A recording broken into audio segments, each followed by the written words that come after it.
நைட்டில் அடிக்கடி urine போயிட்டுருக்கீங்களா?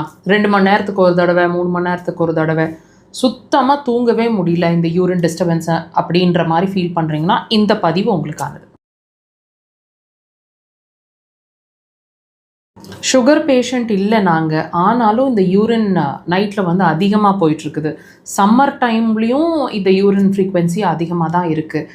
Winter compare பண்ணும்போது வின்டரை விட சம்மரில் இன்னுமே தொந்தரவு அதிகமாக இருக்குதுன்னு நீங்கள் ஃபீல் பண்ணிகிட்ருக்கீங்க அப்படின்னா இது எதனால் நடக்குது, என்ன பிரச்சனையாக இருக்கக்கூடும், இதை எப்படி தீர்க்க முடியும், இது எல்லாத்தையுமே இந்த பதிவில் முழுசாக பார்த்து தெரிஞ்சுக்க போகிறீங்க. பொறுமையாக முழுசாக பாருங்கள்.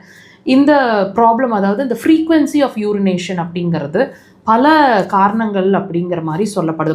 பல காரணங்களால் வருது அப்படின்னு சொல்லப்படுது.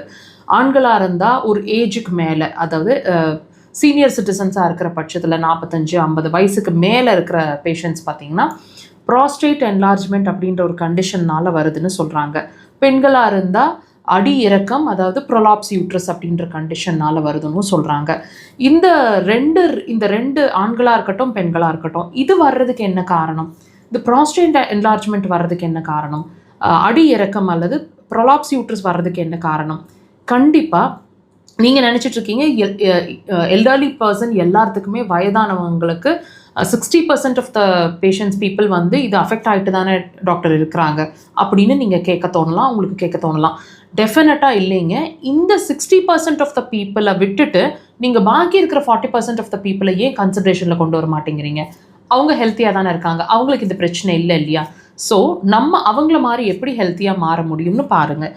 இந்த ப்ரொலாப்ஸ் யூட்ரஸ் ஆகட்டும் அல்லது ப்ராஸ்டேட் என்லார்ஜ்மெண்ட் ஆகட்டும் வர்றதுக்கு மெயின் ரீசன்னு சொல்லப்படுறது யூரினரி பிளாடர், அடுத்த லெவல் கிட்னி. ஸோ இந்த யூரினரி பிளாடர், கிட்னி அப்படிங்கிற 2 பேட்டரின்னு சொல்லப்படுறது அக்குபஞ்சரில் நாங்கள் அதை அப்படி தான் அணுகுறோங்க. இந்த 2 பேட்டரியிலிருந்து கொடுக்கக்கூடிய, அதாவது எனர்ஜி லெவல், சர்பாஸ் ஆகக்கூடிய எனர்ஜி லெவல் சரியான முறையில் அந்த பிறப்புறுப்புக்கு போக மாட்டேங்குது அப்படின்றதுனால ஏற்படக்கூடிய ஒரு நிலை தான் வந்து ஆண்களுக்கு ப்ராஸ்டேட் என்லார்ஜ்மெண்ட், பெண்களுக்கு வந்து ப்ரொலாப்ஸ் யூட்ரஸ். ஸோ நம்ம என்ன பார்க்குறோம், யூரின் அவுட்புட்டை மட்டும்தான் பார்க்குறோம், ஆனால் அது ஏற்படக்கூடிய காரணத்தை பார்க்க தவறிடுறோம். இதுதாங்க அதோட காரணம், அதோட எனர்ஜி லெவல் வீக்னஸ். ஸோ தயவு செய்து இதை கன்சன்ட்ரேஷனுக்குள்ளே கொண்டு வாங்க.